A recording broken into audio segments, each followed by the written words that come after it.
長期保管中、エンジンを最適な状態に保つために、リコイルスターターを数回ゆっくり引き、重たくなったところで止め、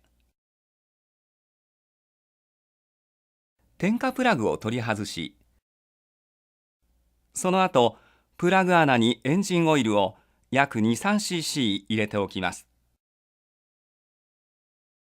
点火プラグは元通りに取り付けます。